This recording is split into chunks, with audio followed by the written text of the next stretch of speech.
This is R2D Tech and we're back again with another video today, this time about the Lenovo ThinkBook 13S, so stay tuned.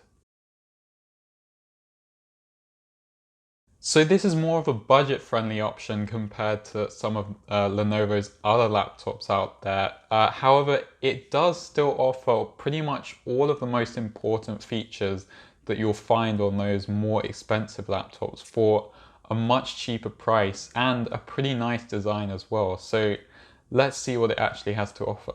So design-wise, it doesn't really shine in any area really. It's a nice solid aluminium build and it is a little on the heavy side compared to other thin and light laptops. It's actually 1.32 kg, which is quite dense for such a small laptop, to be honest. So just bear that in mind if you're going to be traveling a lot.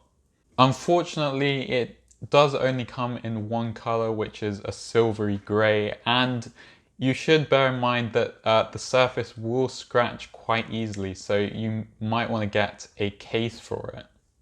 In terms of specs, you're going to be getting pretty much all the options that you would get on many other Ultrabooks out there. So for the processor, you can choose from Intel 10th generation i5 or i7 quad-core processors, which are both pretty capable options. And then for RAM, between 4, 8 and 16 gigs of RAM. And then for storage, either a 256 gigabyte SSD all the way up to 2 terabytes. So those are all pretty standard options that you'd find on many Ultrabooks out there.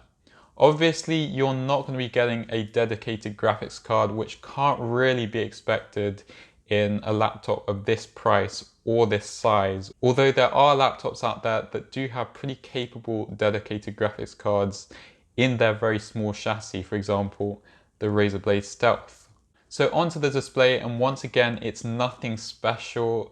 It's probably the most underwhelming part of this laptop. So it's a 13.3 inch LCD display. Unfortunately, the only option is an FHD 1080p display. It would have been nice to see a 4K option, but it's understandable, again, considering that price. It does reach 300 nits, which should be fine when working outdoors, although it would have been nice to see maybe a little bit brighter display. However, we didn't get that. One nice thing is that the bezels on the side are incredibly thin at just 5.5 millimeters, so that is kind of a good thing. The battery is probably one of the most impressive parts of this laptop, and although it's only a 45 watt hour battery, which does seem quite small nowadays in a thin and light laptop, it does seem to last a really long time. I was getting about 8 or 9 hours with regular use. Now they claim on their website that you would get 11 hours on a full charge, but that's just a little bit unrealistic.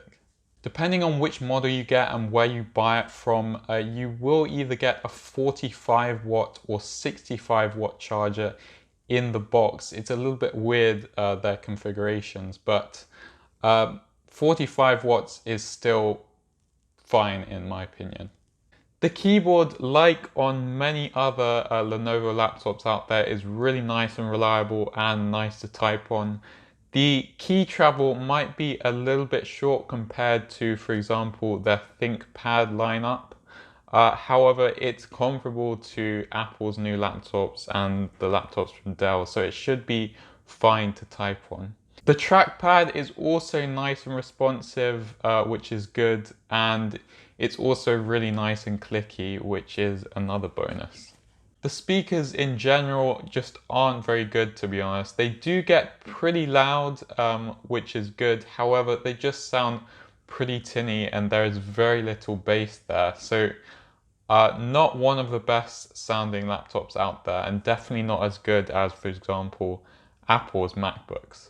In terms of ports on this laptop, you are getting one USB-C Gen 2 port, which isn't Thunderbolt 3, then two USB-A ports, an HDMI port, and finally a headphone jack. So a pretty decent port selection compared to many of the new laptops that are coming out.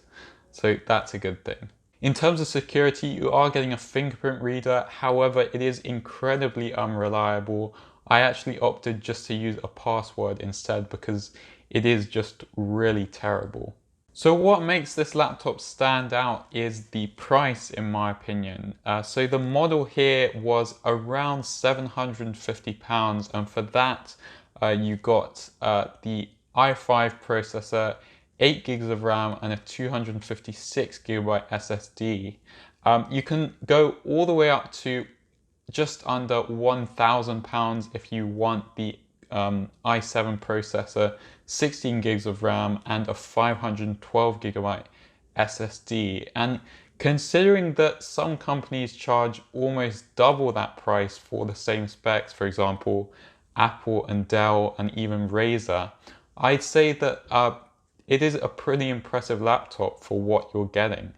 Realistically, it's going to be able to accomplish all the tasks that you would have done with those other laptops mentioned. So I think that it is a really great option for most people. That's it from this video. If you liked it, please press the thumbs up button. If you loved it, please consider subscribing.